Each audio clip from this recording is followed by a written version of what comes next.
Hello everyone, welcome to sweet memories. Upcoming రివ్యూలోకి వెళ్ళిపోదాం. జగదాత్రి వాళ్ళ అమ్మ ఇన్స్పెక్టర్ కావ్యకి అవార్డు ఇవ్వడానికి ఒక ఫంక్షన్ని కండక్ట్ చేస్తూ ఉండడంతో అనాథ శరణాలయానికి బయలుదేరాలి అని జగదాత్రి ఫ్యామిలీ అందరూ ఫిక్స్ అవుతారు. కానీ ఇదే టైంలో నిషిక అండ్ వైజయంతి ఇద్దరు మినిస్టర్ తాయారుతో మాట్లాడి ఎలా అయినా ఆ చిలకమ్మ గోలని మాకు వదిలించేయండి అని వైజయంతి అడుగుతుంది. తాయారు సరే, ఆ చిలకమ్మ సంగతి నేను చూసుకుంటాను, నేను చెప్పినట్టు చేయండి అని ఒక ప్లాన్ చెప్తుంది. ఇది ఇలా ఉండగా మార్నింగ్ అవుతుంది. జగదాత్రి ఫ్యామిలీ అందరూ అవార్డ్ ఫంక్షన్కి అనాథ శరణాలయానికి వెళ్ళడానికి స్టార్ట్ అవుతారు. అదే టైంలో వైజయంతి తాయారు ప్లాన్ ప్రకారం మీరు ఒక పని చేయండి, మీరు బట్టలు మాత్రమే తీసుకున్నారు, స్వీట్స్ తీసుకోలేదు కాబట్టి శ్రీవల్లిని చిలకమ్మని ఒక కారులో పంపించండి, మనందరం కలిసి అనాథ శరణాలయానికి వెళ్ళిపోదామని ఓన్లీ శ్రీవల్లి అండ్ చిలకమ్మని మాత్రమే పంపించాలి అని అనుకుంటారు. బట్ వైజయంతి వాళ్ళ ప్లాన్ అయితే ఫ్లాప్ అవుతుంది. చిలకమ్మ అండ్ శ్రీవల్లితో పాటు కౌశికి కూడా బయలుదేరుతుంది. కౌశికి, శ్రీవల్లి, చిలకమ్మ ఒక కారులో, జగదాత్రి, కేదార్, సుధాకర్, నిషిక, వైజయంతి ఒక కారులో, అలా ఇద్దరు 2 కార్స్లో బయలుదేరుతారు. సో కౌశికి అలా డ్రైవ్ చేస్తూ వెళ్తూ ఉంటే అప్పుడే కరెక్ట్గా ఒక దగ్గర ఒక చిన్న హోల్ అయితే లైక్ టైర్ పంచర్ అయితే అవుతుంది. ఇంకా వెంటనే అలా కౌశికి కార్ దిగి చూసేసరికి అక్కడికి ఒక పెద్ద కార్ వచ్చి ఆగుతుంది. ఆగి వెంటనే చిలకమ్మని కిడ్నాప్ చేయాలి అని అనుకుంటారు. కౌశికి మళ్ళీ తన కరేజ్ని, బ్రేవరీని చూపిస్తుంది. వెంటనే గంతీస్తుంది. గంతీసి, ఏయ్ మర్యాదగా చిలకమ్మని వదిలేసి వెళ్ళండి, ఇది లైసెన్స్డ్ గన్, బుల్లెట్లు ఎన్ని ఖర్చు పెట్టానో కూడా ఎవరికి లెక్క చెప్పాల్సిన అవసరం లేదు, ఖచ్చితంగా కాలిస్తే నా ఆత్మ రక్షణ కోసం కాల్చానని నేను పోలీసులతో చెప్తాను, కాల్చనేమో అనే డౌట్ మీకస్సలు వద్దు, మీరు తన్ని ఎందుకు కిడ్నాప్ చేస్తున్నారో, ఎందుకు ఇదంతా జరుగుతుందో నాకు తెలీదు, కానీ ఒకటి మాత్రం నిజం, ఖచ్చితంగా నేను మిమ్మల్ని చంపడం మాత్రం గ్యారంటీ. 3, 2, 1 అని షూట్ చేసేలోపు ఇంకా రౌడీలు అక్కడి నుండి పారిపోతారు. చిలకమ్మ మీకేం కాలేదు కదా అనేసరికి చిలకమ్మ కౌశికిని హక్ చేసుకుంటుంది. థ్యాంక్ యూ కౌశికి, నాకు ప్రాణం పోతుందేమో అనిపించింది, కానీ నువ్వు కాపాడడం వల్ల చాలా సంతోషంగా ఉన్నానని చెప్పడంతో నేను ఒకటి అడుగుతాను, మీరు నిజం చెప్తారా అని అంటుంది. అడుగమ్మా అని కన్నీళ్ళు తుడుచుకుంటుంది చిలకమ్మ. మీరు ఎవరు? ఒక్కొక్కసారి మీరు మాట్లాడుతూ ఉంటే మా దగ్గర వాళ్ళు మాట్లాడుతున్నట్టు అనిపిస్తుంది, కానీ మీరు మాకెప్పుడూ తెలీదు, కాబట్టి నాకు నిజం చెప్పండి, మీరెవరో నేను తెలుసుకోవాలి అని అనుకుంటున్నాను అని చెప్పి చాలా అంటే చాలా గట్టిగా ఫిక్స్ అవుతారు. సో అలా ఇంకా చూస్తూ ఉంటారనమాట చిలకమ్మ. చూసేసరికి నేను ఎవరినో కాదమ్మా, నేను రాగిణిని, ఈ విషయం మీతో నేను కావాలనే చెప్పలేదు అనేసరికి ఒక్కసారిగా అలా షాక్లో ఉండిపోతారు కౌశికి. మీరు రాగిణియా, మీరు రాగిణి పిన్ని గారా అని చెప్పి అలా షాక్లో ఉంటుంది. అవును, నేను రాగిణినే. చూడండి, మీకు మీరు ఎందుకు అబద్ధం చెప్పారో నాకైతే తెలీదు, కానీ ఒక్కటి మాత్రం నిజం చెప్తున్నాను, మీరు ఎందుకు ఇలా వేషం వేసుకున్నారో కూడా నాకు తెలీదు, మిమ్మల్ని ప్రతి క్షణం కాపాడే బాధ్యత నాది అని కౌశికి మాటిస్తుంది. నేను ఎందుకు చిలకమ్మలా ఉన్నాను అంటే దానికి కూడా ఒక కారణం ఉందమ్మా అని ఫ్లాష్ బ్యాక్ అంతా చెప్తుంది. అది విని ఒక్కసారిగా కౌశికి షాక్ అవుతుంది. అయితే మీరు మా ఇంట్లో ఉండడమే సేఫ్, మీరేమీ కంగారు పడకండి, మిమ్మల్ని నేను జాగ్రత్తగా చూసుకుంటాను, జగదాత్రి వాళ్ళకు కూడా నాకు నిజం చెప్పాను అని చెప్పండి అని చెప్పి వెనక్కి తిరిగి చూసేసరికి అక్కడ శ్రీవల్లి కనిపించదు. ఒక్కసారిగా షాక్ అయిపోతారు శ్రీవల్లి గురించి కౌశికి అండ్ చిలకమ్మ. ఇదేంటి, ఎక్కడ శ్రీవల్లి కనిపించట్లే, శ్రీవల్లి అని శ్రీవల్లిని వెతుకుతారు. బట్ శ్రీవల్లి ఎక్కడ కనిపించదు. ఒక్కసారిగా షాక్లో ఉండిపోతారు. ఇదేంటి, శ్రీవల్లి ఎక్కడ లేకపోవడం ఏంటి, అసలు ఏం జరుగుతుంది ఇక్కడ అని చెప్పి చాలా మొత్తం వెతికేసరికి ఎక్కడ కనిపించదు.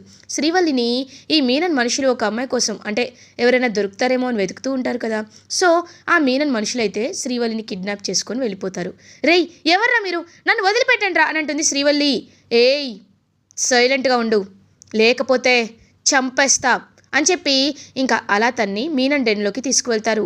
ఒక్కసారిగా ఇంకా మీనన్ని చూసి శ్రీవల్లి షాక్లో ఉండిపోతుంది. ఇంకా అలా శ్రీవల్లి చూస్తూ ఉంటుంది. ఏంట్రా ఒక అమ్మాయి దొరికిందా అని అడుగుతారు మీనన్. అవును బాయ్, ఇప్పుడు ఎవ్వరూ ఉండట్లేదు బాయ్, ఏమనుకోకండి, వెంటనే తీసుకొస్తాం బాయ్, నైట్ అయితే చాలామంది దొరుకుతారు. ఏయ్, తనకు కూడా టాబ్లెట్ ఇవ్వండి సరేనా అని ఇంకా శ్రీవల్లికి కూడా టాబ్లెట్ అయితే ఇస్తారు. శ్రీవల్లి ఆ టాబ్లెట్ వేసుకోదనమాట. సేమ్ ఎలా అయితే డిప్యూటీ కలెక్టర్ కొడుకు ఉంటారో అలాగే తను కూడా టాబ్లెట్ వేసుకోకుండా వాళ్ళని డిసీవ్ చేస్తుంది. సో ఇంకా అలా వెళ్ళేసరికి ఒక్కసారిగా అందరూ నిద్రపోతూ ఉంటారు. అసలు ఏం జరుగుతుంది ఇక్కడ, ఏం జరుగుతుంది, నాకేమీ అర్థం కావటం లేదు అని పాపం అలా ఆలోచనలో పడితే మీరు మీరు స్పృహలోనే ఉన్నారా అని అడుగుతారు డిప్యూటీ కలెక్టర్ వాళ్ళ కొడుకు కృష్ణ. అవును అంటే మీరు కూడా అని అంటే, అవును ఎలా అయినా ఇక్కడి నుండి మనం తప్పించుకొని తీరాలి అని అంటారు. అవును ఎలానో నాకు కూడా అర్థం కావట్లేదు, ఎలా తప్పించుకోవాలి, మన ఇద్దరం స్పృహలో ఉన్నాం కానీ ఇక్కడ ఉన్న వాళ్ళు ఎవరు స్పృహలో లేరు కదా అని అంటారు. ఒక పని చేద్దాం, మా వదినకి పోలీసులు తెలుసు, ఒక్కసారి మా వదినకి కాల్ చేస్తే ఆవిడ పోలీసులు తీసుకొస్తుంది అని అంటుంది శ్రీవల్లి. ఎలా అని అడుగుతారు. ఇక్కడ ఉన్న వాళ్ళలో ఒక్కరి దగ్గరైనా ఫోన్ ఉంటుంది కదా, వాళ్ళు మర్చిపోయి ఉంటారు కదా, ఒకసారి అందరి ఫోన్స్ వెతుకుదాం, మా వదిన జగదాత్రి నంబర్ నాకు తెలుసు అనేసరికి ఇంకా వెంటనే అలా బయలుదేరుతారు. సో ఇంకా వెంటనే ఒకరి ఫోన్ అయితే దొరుకుతుంది. ఎస్, ఫోన్ దొరికింది అని శ్రీవల్లి పాపం జగదాత్రికి కాల్ చేయడానికి ఫిక్స్ అవుతుంది. ఇది ఇలా ఉండగా జగదాత్రి, కేదార్ కౌశికి కోసం వెయిట్ చేస్తూ ఉంటారు. కౌశికి చిలకమ్మ అయితే చాలా కంగారుగా ఎక్కడ శ్రీవల్లి కనిపించట్లని వెతుకుతూ ఉంటే అప్పుడే కరెక్ట్గా అవార్డ్ ఫంక్షన్ అయితే స్టార్ట్ అయిపోతుంది. ఇన్స్పెక్టర్ కావ్య గురించి చాలా గొప్పగా ప్రైజ్ చేస్తూ ఉంటారు. ఆవిడ సర్వీస్లో ఆవిడ ఎన్నో మంచి పనులు చేసింది. ఒకవైపు క్రిమినల్స్ని హతమారుస్తూనే ఇంకొక వైపు అనాథలకి, ఆర్ఫనైజెస్కి డొనేషన్ ఇస్తూ ఆవిడ ఎంతో అంటే ఎంతో మేలు చేసింది అని చెప్పి ఇంకా అలా అందరూ ఎంతో హ్యాపీగా మాట్లాడుతూ ఉంటే పాపం జగదాత్రి వాళ్ళందరినీ చూసి ఎంతో మురిసిపోతుంది. ఇంకా అలా జగదాత్రి ఎంతో హ్యాపీగా ఫీల్ అవుతూ ఉంటే అప్పుడే కరెక్ట్గా ఇంకా అలా మినిస్టర్ తాయారు అయితే అక్కడికి వస్తుంది. వచ్చి, ఏంటి ఇప్పుడు మీరు చెప్పినవన్నీ హుట్టి గాలి మాటలే, కానీ ఆ కావ్య ఎంత అవినీతి చేసిందో నా దగ్గర ప్రూఫ్ ఉందని చెప్పాను కదా, ఈ వీడియోస్ చూడండి, ఆవిడపై వచ్చిన పేపర్లో యాడ్ చూడండి, పేపర్లో న్యూస్ చూడండి, ఇప్పటికైనా అర్థం చేసుకోండి అని చెప్పి ఇంకా తాయారు చెప్తూ ఉంటే కరెక్ట్గా అప్పుడే అక్కడికి ఇంకా అలా చిలకమ్మ వచ్చి, ఆపు, ఎందుకు మా వదిన గురించి కావాలని చెడుగా ప్రవర్తిస్తున్నావు, మా వదిన నిప్పని నీకు చెప్పాను, ఇంకా నేను చెప్పాలనుకోవటం లేదు, నా భర్త కోల్పోవడానికి కారణం తనే అనుకున్నా, కానీ ఇది కరెక్ట్ కాదని నాకు తర్వాత అర్థమైంది, మా వదిన ఎంత గొప్పదో ఎంత మంచిదో నాకు అర్థమైంది, చూడండి నేను చెప్తున్నాను, మా వదిన చాలా మంచిది అని చెప్పి ఇంకా అందరి ముందు చెప్తుంది చిలకమ్మ. ఒక్కసారిగా చిలకమ్మ మాటలు విని అందరూ షాక్లో ఉండిపోతారు. జగదాత్రి దగ్గరికి వచ్చి, తప్పలేదే, అన్ని మాటలు అంటుంటే నిజం చెప్పాల్సి వచ్చింది, ఖచ్చితంగా త్వరలోనే నేను ఇంకా బలమైన ప్రూఫ్ కూడా చూపిస్తాను అని చెప్పి ఇంకా అలా చిలకమ్మ అయితే చెప్తుంది. ఇంకా అలా జగదాత్రి ఫోన్ అయితే సైలెంట్లో ఉండడం వల్ల పాపం శ్రీవల్లి ఫోన్ చేస్తుంది కూడా జగదాత్రికి తెలీదు. ఏం చేయాలో అర్థం కాదు జగదాత్రికి. ఇంకా శ్రీవల్లిని అలా చూస్తూ ఉంటారనమాట ఆ కృష్ణ, డిప్యూటీ కలెక్టర్ కొడుకు కృష్ణ అయితే.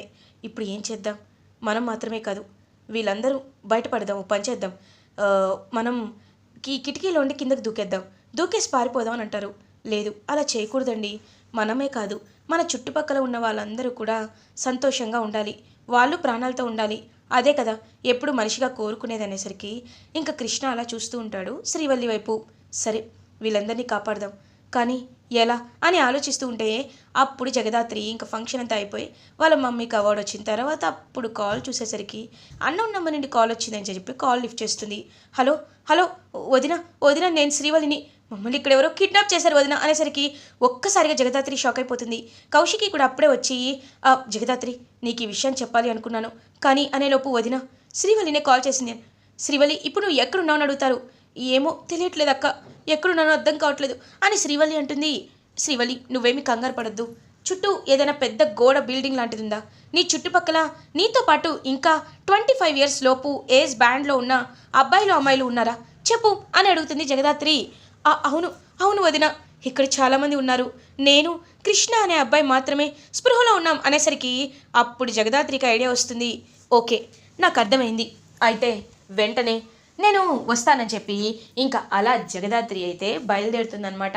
కృష్ణ అనగానే డిప్యూటీ కలెక్టర్ ఒకరు కొడుకు అని చెప్పి అర్థమైపోతుంది. సో జగదాత్రి కేదార్ జేడీ కేడీగా లొకేషన్ని తెలుసుకుంటారు.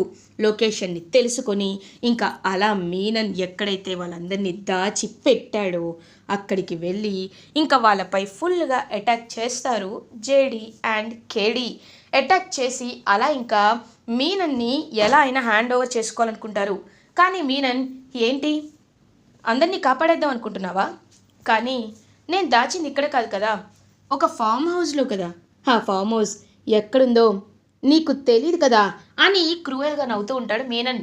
తెలుసుకున్నాను మీనన్, తెలుసుకున్నాను.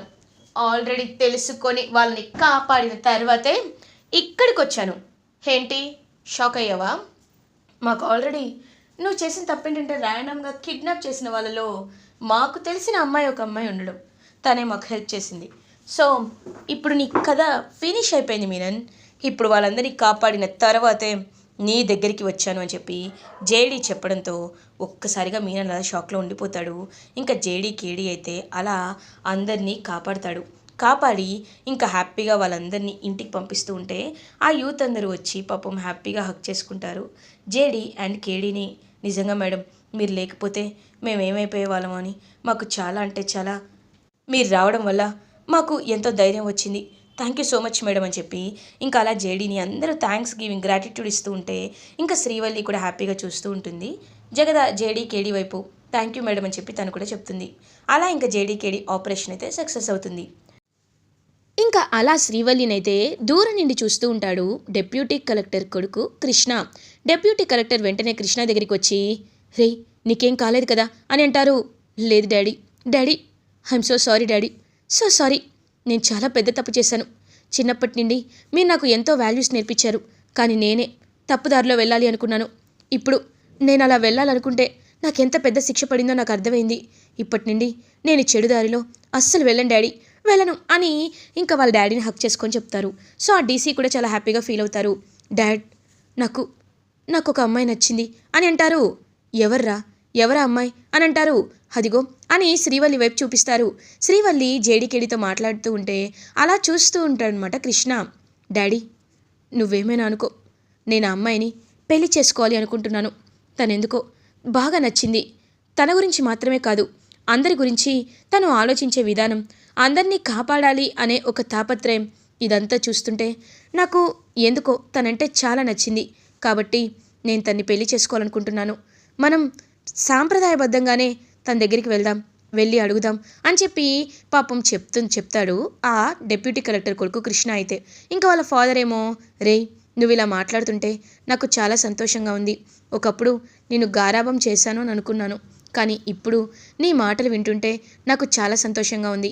రేపే పెళ్లి సంబంధం మాట్లాడడానికి వాళ్ళ ఇంటికి వెళ్దాం నాన్న అని చెప్పి ఇంకా అలా డెప్యూటీ కలెక్టర్ చాలా హ్యాపీగా ఫీల్ అవుతారు. ఇది ఇలా ఉండగా నైట్ అవుతుంది. శ్రీవల్లి అటు ఇటు తిరుగుతూ చాలా డీప్గా ఆలోచిస్తుంది. అప్పుడే కరెక్ట్గా శ్రీవల్లి దగ్గరికి జగదాత్రి కేదార్ వస్తారు. వదిన ఎలా ఉన్నారు అని అడుగుతారు. ఏమైంది, ఎందుకు అలా ఉన్నావు? నేను నిన్ను అడగాల్సిన క్వశ్చన్ నువ్వు నన్ను అడుగుతున్నావేంటి శ్రీవల్లి అని అంటారు. ఏం లేదు, నిజం చెప్పాలి అంటే నాకు ఏమనాలో కూడా అర్థం కావట్లేదు. నిజంగా జేడీకేడి దేవత లాంటి వారే కదా వదిన అని అంటారు. అవును, నువ్వు చాలా కరెక్ట్గా చెప్పావు. వాళ్ళు మంచివారే. ఎప్పుడైనా కష్టం వచ్చింది అంటే వెంటనే వాళ్ళే కదా కాపాడేది అని అంటారు. అవును నిజమే, కానీ మీకు ఇంకొక విషయం చెప్పాలి వదిన. మీకు నేను ఫోన్ చేసిన వెంటనే మీరు వాళ్ళతో ఫోన్లో మాట్లాడించారు. అది చాలా మంచి విషయం అని చెప్పి ఇంకొంచెం డౌట్గా చెప్తూ ఉంటుంది. బట్ ఆ డౌట్ని క్లారిఫై చేసేస్తుంది అనమాట జేడీ. అవును, నేను కావాలనే వాళ్ళతో మాట్లాడాను. ఏం పర్లేదులే, ఇప్పుడు నువ్వు సేవ్ అవ్వడం ముఖ్యం. మేము వచ్చి నిన్ను ఎలా సేవ్ చేయగలం, అందుకే అలా పోలీసుని పంపించామని చెప్తారు. సో ఇంకా అలా శ్రీవల్లి చాలా హ్యాపీగా ఫీల్ అవుతుంది. ఇది ఇలా ఉండగా మార్నింగ్ అవుతుంది. శ్రీవల్లిని పెళ్లి చేసుకుంటాను అని అడగడానికి డెప్యూటీ కలెక్టర్, వాళ్ళ వైఫ్, వాళ్ళ కొడుకు కృష్ణ ముగ్గురు వస్తారు. ముగ్గురు వచ్చి నమస్కారం అని అంటారు. సార్, మిమ్మల్ని ఎక్కడ చూసినట్టుంది అంటుంది కౌశికి. నా పేరు ప్రకాశమ్మ, నేను డెప్యూటీ కలెక్టర్గా ఈ డిస్టిక్కి ఉన్నాను అంటారు. ఓ sir, glad to meet you, రండి సార్ కూర్చోండి అని చెప్పి ఇంకా మర్యాదలు చేస్తూ ఉంటారు. సార్, మీరు డెప్యూటీ కలెక్టర్ కదా, మీరు ఇలా వచ్చారేంటి మా ఇంటికి అని అడుగుతారు. నేను మీ ఇంటికి రావడానికి ఒక ముఖ్యమైన కారణం ఉందమ్మా. అది ఏంటి అంటే అని ఇంక వాళ్ళ వైపు చూస్తూ ఉంటారు. ఇదిగో వీడు మా అబ్బాయి, పేరు కృష్ణ. వీడు చాలా బాగా చదువుకున్నాడు. కానీ నేనే వీడు జాబ్ కాదు బిజినెస్ చేస్తాను అంటే ఓకే అన్నాను. బిజినెస్కి ఇన్వెస్ట్మెంట్ కూడా ఇచ్చాను. ఇప్పుడు వీడు బిజినెస్లో టాప్లో దూసుకుపోతున్నాడు. అండ్ వీడు చాలా మంచివాడు కూడా. ఇవన్నీ మీకు ఎందుకు చెప్తున్నానంటే వీడు మీ ఇంట్లో ఉంటున్న శ్రీవల్లిని ప్రేమిస్తున్నాడమ్మా అని అంటారు. ఒక్కసారిగా ఇంకా అలా షాక్లో ఉండిపోతారనమాట కౌశికి. ఇంకా జగదాత్రి, కేదార్ కూడా అలా చూస్తూ ఉంటారు. శ్రీవల్లి కూడా పాపం అలా చూస్తూ ఉంటుంది. మీరు మాట్లాడేది అని అనేసరికి, అవును, శ్రీవల్లిని వీడు ప్రేమిస్తున్నాడు.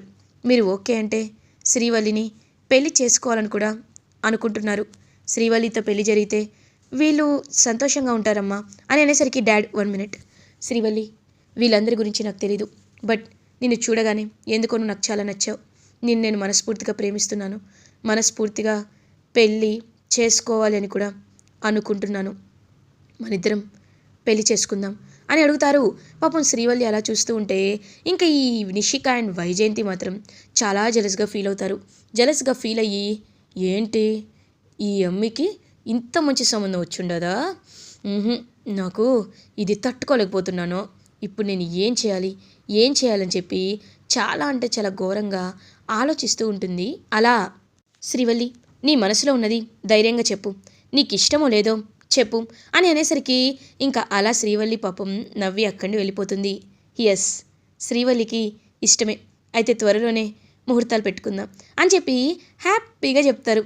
సో ఇంక శ్రీవల్లి త్వరలో పెళ్లి చేసుకోబోతుంది అని ఫ్యామిలీ మెంబర్స్ అందరూ ఎంతో హ్యాపీగా ఉంటే వైజయంతి, నిషిక మాత్రం చాలా జెలస్గా ఫీల్ అవుతారు. ఒక డిప్యూటీ కలెక్టర్ కొడుకు వచ్చి దీన్ని పెళ్లి చేసుకుంటారంటవేంటి ఛా అని చెప్పి అక్కడి నుండి కుళ్ళుతో వెళ్ళిపోతుంది నిషిక. ఇంకా పెళ్లి ఏర్పాట్లో ధూమ్ధామ్గా ఉంటూ ఇటువైపు మీనన్ కేసుని కూడా సాల్వ్ చేసేశారు కాబట్టి అటువైపు తాయారు పని పట్టాలి అని చెప్పి చాలా గట్టిగా ఫిక్స్ అవుతారు జగదాత్రి అండ్ కేదార్. ఇలా ఎపిసోడ్ ఎండ్ అవుతుంది. ఫర్దర్ ఎపిసోడ్ రివ్యూస్ ముందుగా మీకు కావాలి అనుకుంటే మా ఛానల్ని సబ్స్క్రైబ్ చేసుకోండి. Thanks for watching.